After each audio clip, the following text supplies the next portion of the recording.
Right, I have clicked start recording. I feel like the nice thing to do before this one is just a brief public service announcement that says that we're not talking about whatever team is released in 6 hours' time. That's probably the nice thing to do. You mean not talk about the Tomb Kings? Imagine if that is what it is now, and you've just nailed the prediction. Yeah. Should we just do this a few times, and then people can just skip it? So It's like- we'll talk about the High Elves. Yeah, it's like Beetlejuice. Don't say it 3 times, or change works, or come knocking on your door. Yeah, exactly. That's exactly why I am not going to mention Chorfs at all. I don't want to jinx it and see loads of them next season. That is not happening. Yeah. We're going to get so many Chorfs next season, and it's going to be... I don't know, actually, my record against them is not awful. It's 1-2, lost 1. But they are tricky. But will the stats be changed? If it is a team of legends, will it be changed? Because the Amazons were changed. Vampires were changed a little bit, weren't they? Bloodlust was changed. So yeah. Who knows? I mean, we'll talk about it next week. Yeah. But not talking about it today. No.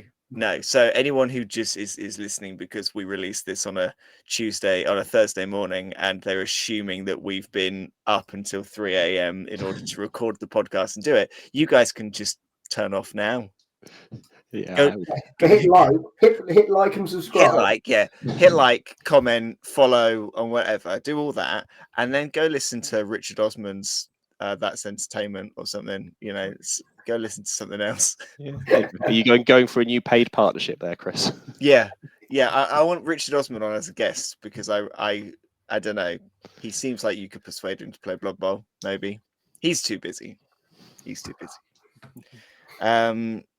Well, Mr. Feakes, why don't you do the honors? Play the intro.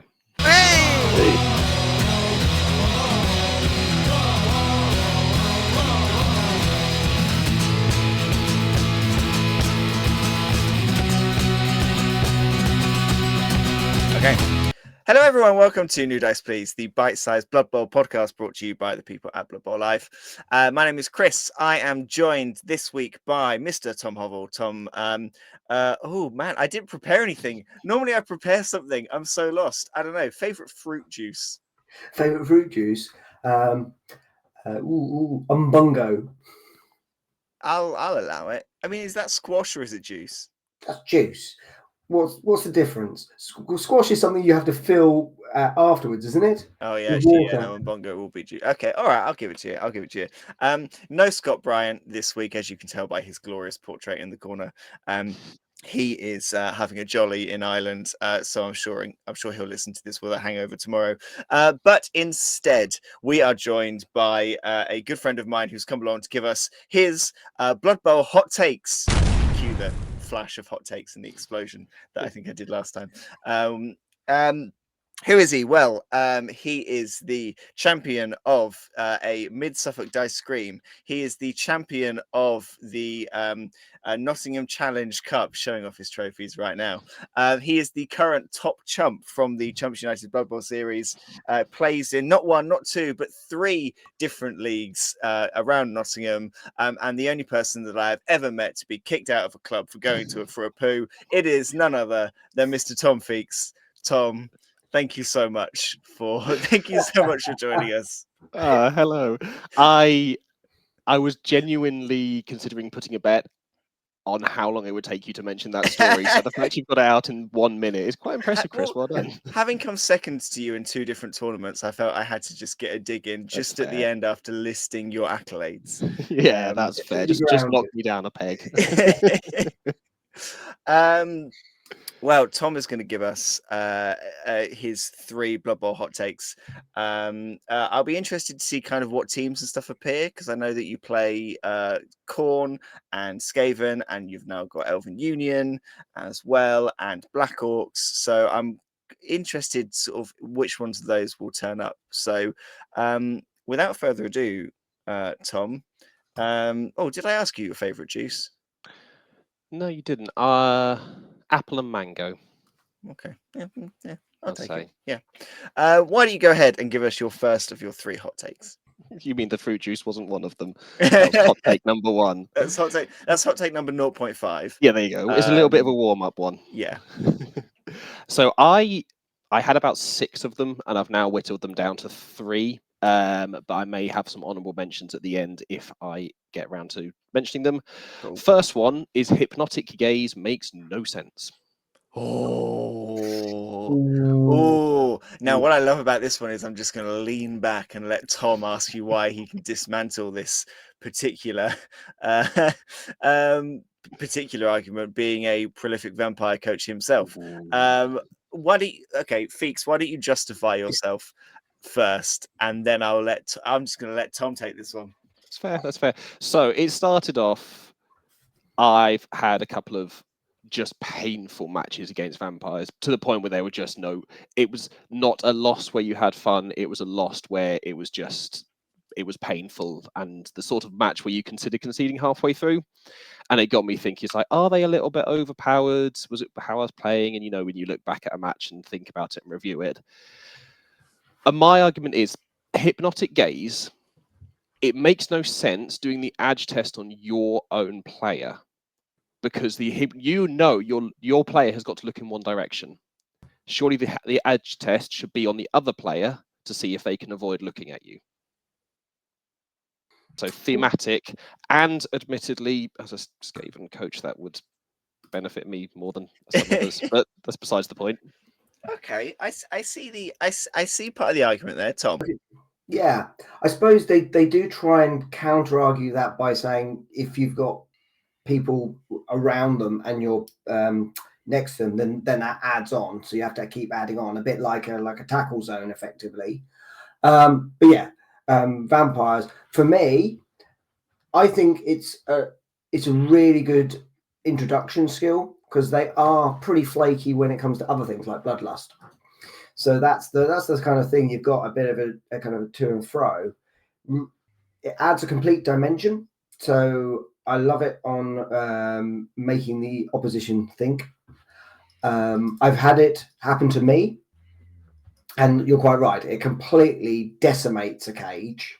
It completely just pushes, you think you set up a barrier and they just hypnogaze and just walk on through. Potentially, I would counter argue and say you would maybe use it almost like a blitz, so that you could maybe minimize it to say only 2 hypnogazes per turn. I guess you could reduce how often you could use it. Yeah. I'm really torn on this one, because I've had games where hypnogaze has just torn my team apart. I had a game at the weekend against vampires where the vampire build only had 4 vampires as star player, and the rest were all thralls. And I didn't feel that they had enough hypnogaze in the team to actually kind of make the most of it. I feel like they were always 1 vampire short to hypnogaze 1 extra player to be able to get in. So you can kind of cage up and defend against it. I do think that it does seem weird that it's a vampire agility test to make you fall for it. Because if you had like an intelligence or wisdom stat like you do in D&D, you would probably assume that you would do that check against the opponent who you're trying to hypnotize. You almost think you might argue it should be, you have to roll your opponent's strength, because it's a strength thing. It's like your strength of the opponent. Maybe, but then I think that's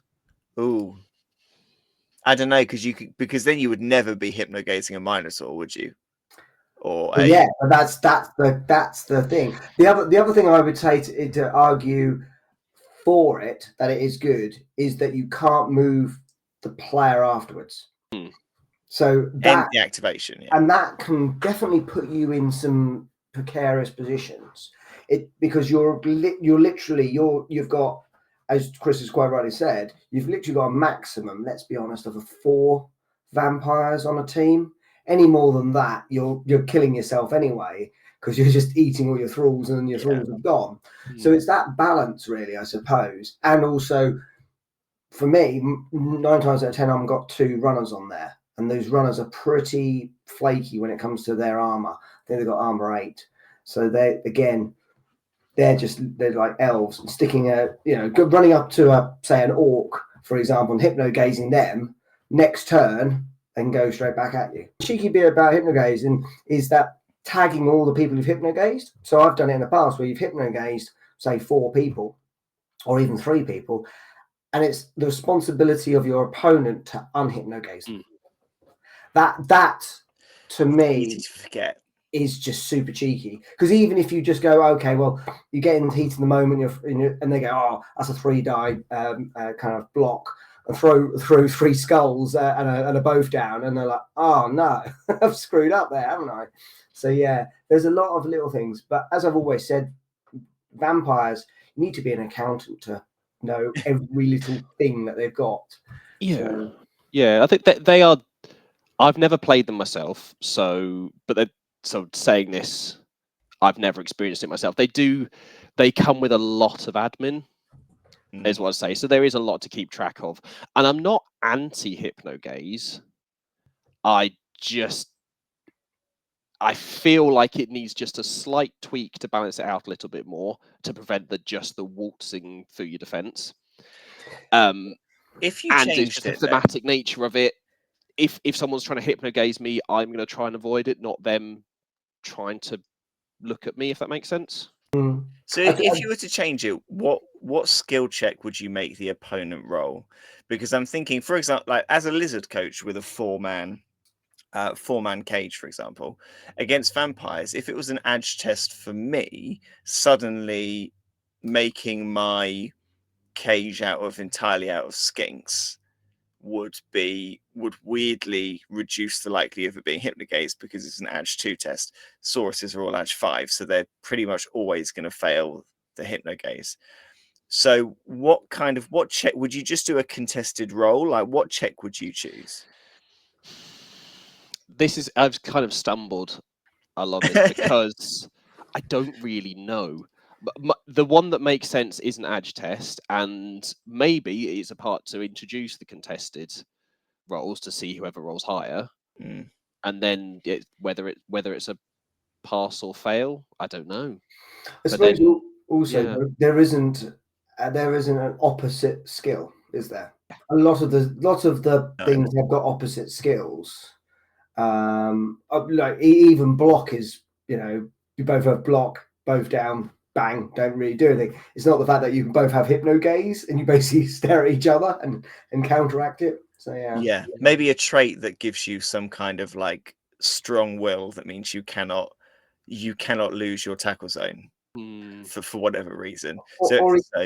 Or even an inducement like clover garlic or something. An inducement that could be good if you could randomly select players that were immune to losing tackle zones. No, like a really cheap thing, like it's 500 gold pieces or something, 5,000 gold pieces. So like really, really cheap. I'd rather bomb you can buy like 5 of them, a bit like re-rolls. Yeah. I think that I wouldn't be angry at that. I think for me it just feels like it needs a slight tweak. So I would fully support it always having a -1 modifier on it at the start, because it can be, it's basically, as long as you don't roll ones, you can do your activation and you've turned off a player. It seems a bit much to me. And also just one final point on that, it's also not just the fact that you can just dodge past them. It, as you quite rightly says, turns off the player. So it turns off their block, it turns off all of that. So for me, it's wonderful, because you can just like literally run up a runner next to them, hypnogaze that star player who's got tackle, guard, block, all those lovely stuff, and then I'll go in with a blitz with it. So yeah. Well, I mean, incredible start. Immediately, that's a solid hot take. That's a solid hot take. I'm very pleased with that one. What is hot take number 2, Mr. Feakes? So hot take number 2 maybe is more related to Blood Bowl 3. We can get a few more games in, but there should be a limit on the number of times you can take a single skill per team. Oh, hang on. Hey, what? So What? not including starting skills, Yeah. and this is openly targeted at block, tackle, guard, dwarf teams. I was just about to say dwarves. Because So it's just okay. disgusting to play against. Yeah. So you're saying, as far as additional skills go, there should be a limit on the number of number of players that can have more than one additional skill. No, how many players can? So say if you want to take guard, you can only take it on 3 players, 4 Oh, players per skill. per Okay, skill. so there's a limit on the number of times the skill can be repeated when you Yes, choose it. Yeah. yes. Because imagine if you just come up against a Ooh. dwarf team full of guard. Yes, it now has to counter. We've got defensive, but who's going to choose it really? Not many people. Yeah. Yeah. It's just horrible to play against. And yeah, in league play, the odds of you getting to that point, you're probably going to run out of games unless you're redrafting. That's why you need vampires with hypno gaze. Damn it. So this is This is an interesting one because I'm torn a little bit because I'm immediately now I'm now looking at and finding dwarf teams from within our league. And I know that there'll be a number of repeat skills. So if I can find it, let's have a look. Where are they? Down here somewhere. I will find them. There they are. Okay, so Dwarf Blitzer, guard Mighty Blow. Dwarf Lineman, guard Mighty Blow. Lineman, guard Mighty Blow. Troll Slayer, Mighty Blow. Lineman, Mighty Blow. Death Roller, Mighty Blow. So how many would you limit? How many are you limiting per skill? Does it depend on the skill? Are some stronger than others? Or is it a blanket 2/3 times the skill can repeat? I would say it has to be a blanket, but some skills are more powerful than others. But to keep it simple, rather than saying, you know what, you can have as much defensive as you like. I feel like I'm picking on defensive here. You can have as much diving catch as you Well, no, like. let's be clear, Feeks. Defensive sucks. Yeah, it does. It really does. I think we can all agree it's one of the worst skills because, like, it's edge players who it's an agility skill, isn't Agility it? skill, yeah. So it makes no sense to be in there. So, like in my Lizard Man team, I've randomly rolled it on about 3 different skinks. I've rolled it on gutter runners before. Yeah. You don't want to stick a gutter runner next to a player with guard in order to counteract it because that Nope. player's gonna die. Yeah. It is a stupid skill. It is. I like the idea. Got a counter argument on that.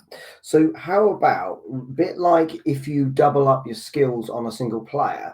So say, for example, you take block on your first positional, and that's 3 SPP, isn't it? Normally, or 6. Can't remember. If you First positional, if First you one's choose 6. it's 6. it's 6, yeah. So then the next one, it has to be the next one up. So what is it, 9 or something? So they have to get 9 SPP if they want block, or they can use 6 for another skill. So It almost becomes okay. So for example, let's take 2 dwarf linemen. Yeah. First, both have 6 SPP. Yeah. The first dwarf lineman chooses block, spends it all. Yeah. For the second lineman to also choose block, it's going to cost additional because that is okay. All right, that's an interesting take on it. My only thing with that is how would you then monitor it? Yeah. No, fair point. Yeah. You'd have to go through every single team, or you would then have to tier the skills, which is fairly easy to do, but the amount of criticism you could then get for tiering them. Yeah. No, I'd see where you're coming from. Yeah. I think you're quite right. It's going to be, I would probably say, a maximum of 3. 3 of the same skill in the team. I don't know if I can get on board with this one. Lizards. I think it would. The problem is, I think for it to be, I think it could be really badly balanced. So dwarves as an example, you probably want to give them all guard, mighty blow, that kind of thing. They already come with block tackle on the lineman, which is already an incredible pairing. So, and we know that skills like block are very, very powerful. So in a dwarf team, you've got it pretty much everywhere. Norse, all the linemen have it already. you do look at a team like Lizards who have got dodge on all of their skinks, but the Saurus are all vanilla. So you're building skills from a very kind of low point already. If you then were limited, I guess you would have to make the use of wrestle and brawler, wouldn't you? You'd have to kind of be like, well, I'm going to give 2 block, 2 brawler, 2 wrestle, and all of them are going to counteract block in one way, shape, or form. Is that a bad thing though? Because then that broadens It is, Tom. your understanding. Yeah, I don't like it. Why is it a bad thing though? Is more block variation on not good? I need block on my beefy lizard boys. Like, We know you like your beefy lizard boys, Chris, but that's that's the other podcast. Welcome to the late night podcast, Beefy Lizard Boys, where late night show. Yeah, just call the special number. But the fact is that you're quite right on that, because you do get a thing where you go to tournaments, you almost get a repetition of same teams. So you kind of like, But then tournaments have, I guess maybe. I wonder whether there is a league out there that probably does this already, because we know that there are some tournaments that do limit the number of repeat skills. I know people who went to a tournament in France earlier this year, and you didn't spend SPP on skills, you spent treasury, but you were limited to not repeat the same skill more than twice. So they kind of built that mechanic in anyway. So I wonder whether this is something that some leagues maybe already do to a degree to try and limit kind of just walls of block that you're coming up against after not very many games if you get a good draw. So I think this could sort of inadvertently already exist, possibly, but bringing it into leagues, I think, is an interesting question, because you've got to kind of work harder to get to the point where you can give the players the skills. So to then be a bit more limited, I can see being tricky. Yeah, I think I can't see it ever being something that would go into the main rule book.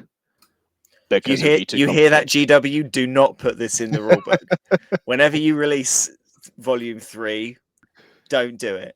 Yeah, I suppose what you could also have is that if you take block, you have to have pile driver as well.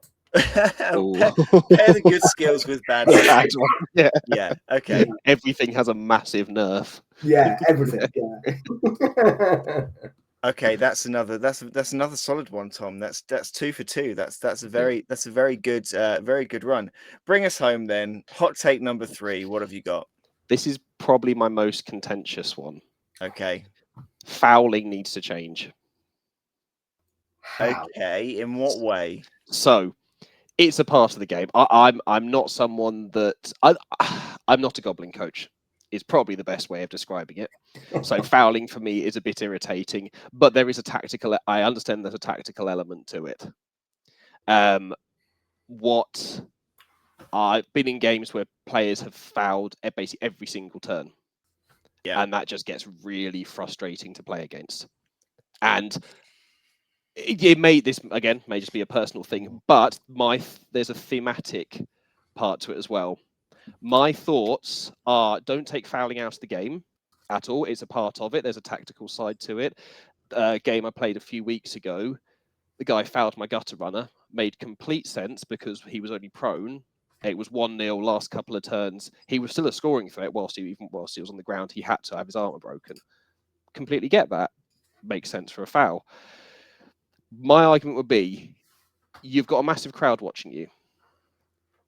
If someone fouls one of your own players you're in a football match, one of your players gets fouled, the crowd shout, don't they? They're going to start screaming. Okay. So surely the next time that team fouls, the crowd shouts a bit more. So shouldn't the likelihood of the person getting sent off go up each time? Okay. I can see where you're going. I can see where you're going with that. So the more fouls you do, the more likely you are to be sent off. Yes. Yeah, I'm not saying at all take it out of the game. I'm not, it's a very valid tactic and part of the game. What I'm thinking of is your first foul, as normal, you roll the double unless you got sneaky get and you're out. If you get sent off, nothing happens. If you don't get sent off, the next foul you do, you also get sent off if you roll an 11. or if you roll a 2, or one way around there, so there's an extra number in there, it's going to, and I know what you're probably thinking, that's going to be hard to keep track of. Yeah. What about, because I, and Chris will know this, every time I foul, I'll roll doubles. Yeah, you always get sent off. Regardless. Every time, without Doesn't matter fail. which team I'm playing with, where in the match it is, it will always be that case. Tom's team walks onto a pitch, like gives the middle finger to the ref every single time. So the ref is just Hawkeye on your players. Always. Yeah. But I like the idea that you say, right, if you with the crowd, that's quite a nice thematic thing.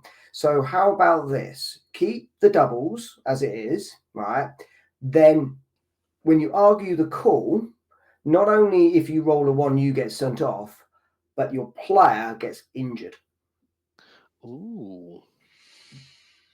I think that, and I mean like a stat bust injury. Oh no, well that's, I mean, you've got too far, man. You had something there, and Well, even I thought back to you've got a little bit. You flew too close to the sun, and you know, I think you could maybe there's something you could do that I think it would have to, if you're the player fouling, it would have to be some role that is probably linked to your opponent's fan factor. Yeah, that feels like that would make sense. If we're getting the crowd involved, fan factor would be the way to do it. So I wonder whether it's tricky to be able to add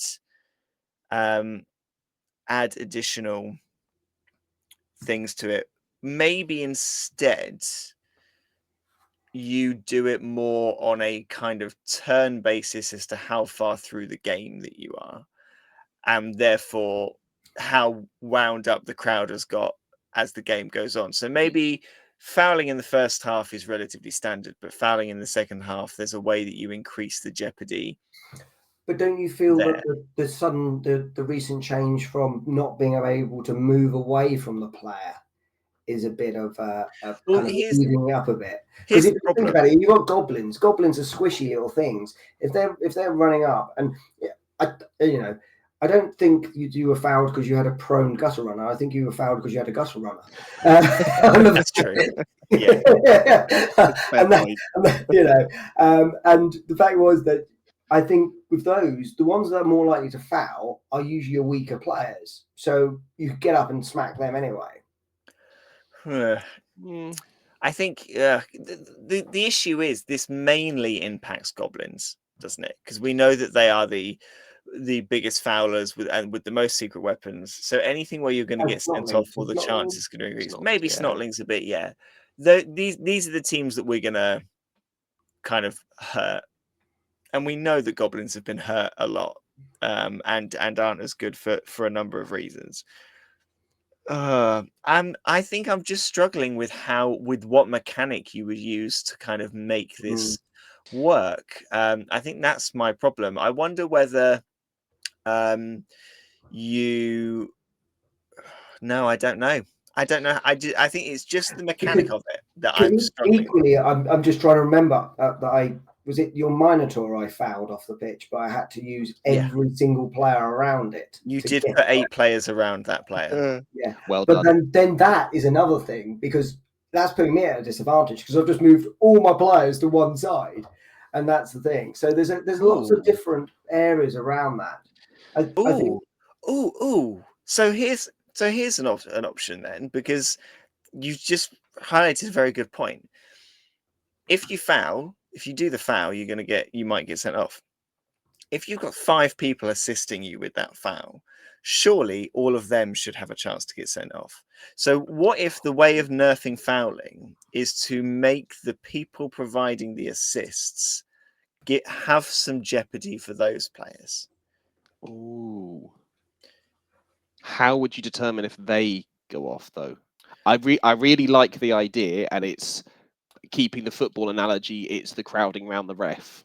So you've got I think you could keep it relatively low stakes probably, but you've got now let's see if I've get this right. So there is how many different combinations of rolling 2 dice together are there? 36? Yeah. 36 combinations of rolling 2 dice together. 12 out of 36 are going to be doubles. No. 6 out of 36 are going to be doubles. So there's a 1 in 6 chance of being sent off from the armor roll, then a 1 in 6 chance of being sent off for the injury roll.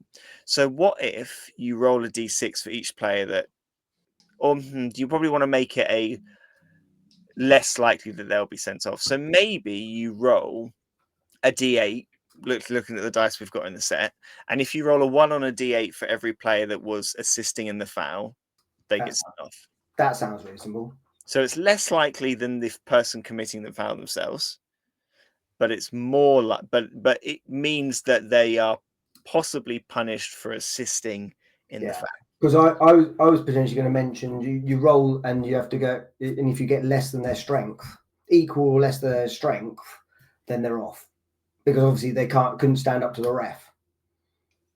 So, for example, a goblin, which still keeps them relevant, because again, that is their kind of main way of moving around. That's a two. So it's like if you have to roll a 3 or more to stay on the pitch. You want to be able to have a cheeky foul with a tree, turn 16 tree foul, just for the fun of it. Why not? And then they're always getting sent off. Yeah. I feel like you have maybe both talked yourselves into it, and you've managed to talk me out of it at the same time. It's quite impressive. Yes, that's what we're here for. Just to make it really confusing. I'm not anti that at all, and I like the thematic nature of it, but you do raise a good point with it being snotlings and goblins.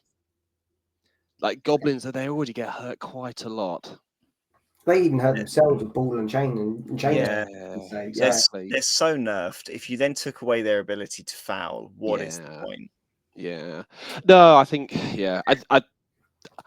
I fully accept that. I may have to concede that last one. For me, I prefer tactical fouling rather than just fouling for fouling. I think whoever stomped on your Gutters runner's head was probably doing a tactical foul. You could stretch that with any gutter runner. I mean, they were 3 very solid hot takes, Tom. You mentioned that you had some honourable mentions. What do you want to just chuck your honourable mentions at us, and we'll just give you an immediate yes or no? Yep. The blitz is on the wrong number of the kickoff event.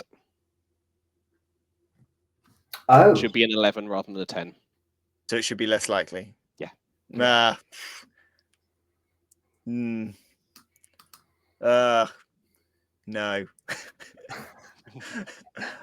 You play rats. You must love a good blitz to get the gutter runner under there and get under. I do. My opponent hates it. Being able to score on turn 1 when I have kicked, is incredible. Okay, Tom, yes or no to that one? I'd say yes. It should be on another number. No, I'm going no on that one. It's too powerful.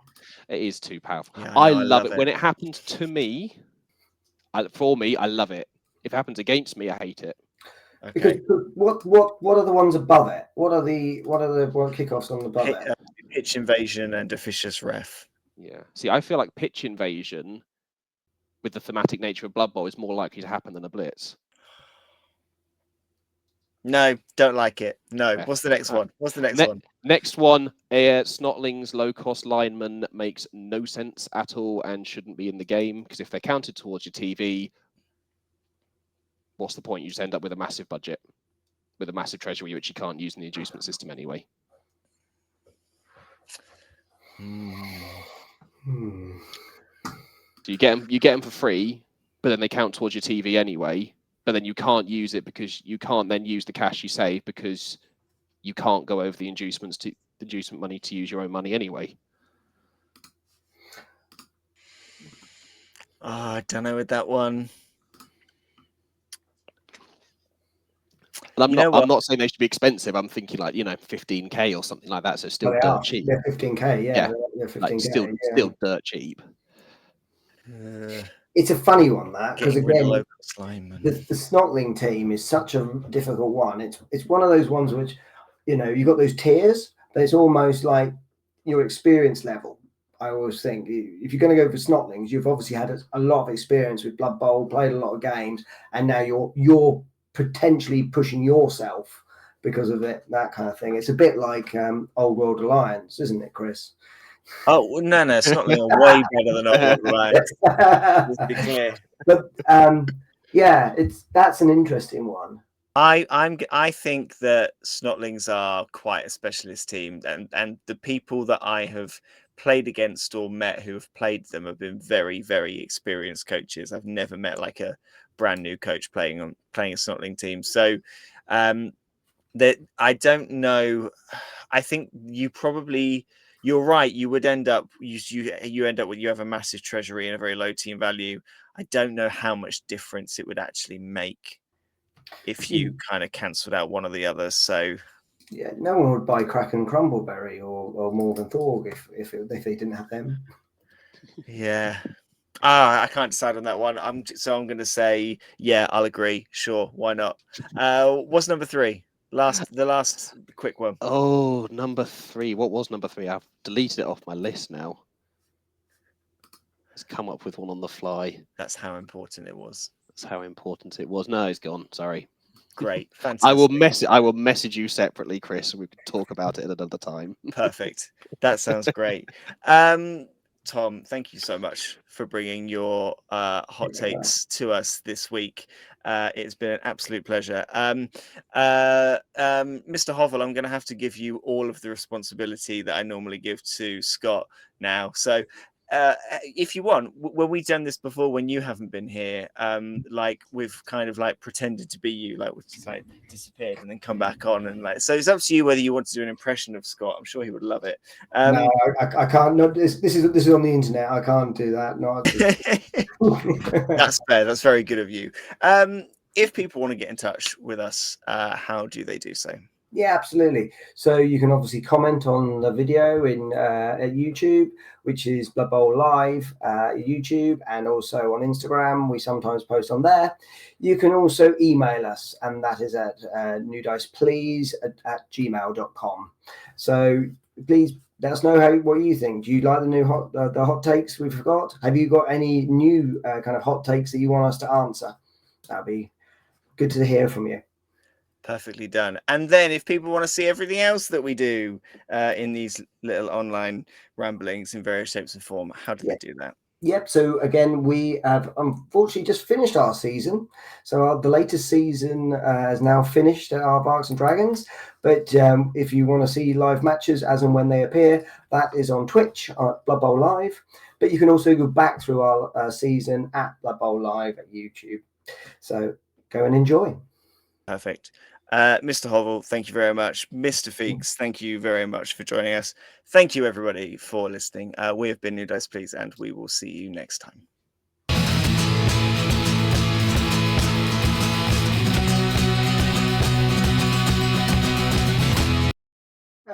Lovely. What was the last one? The inducements below 50k are pointless and don't balance out the game. Below 50? Yes. No, you're wrong. No. You're wrong. Mascot, 30k for a mascot, solid inducement. Yeah. No, don't. No. You've tarnished. What we've done is we've started recording again for bonus content, and you've tarnished the last half an hour. I've wrecked the whole thing is a write-off. Episode. We're now going to have to stay up till 3 a.m. and do just a quick record for whatever TV comes out. Just to be the first to put it on YouTube. Yeah, this is your last episode ever. That's it.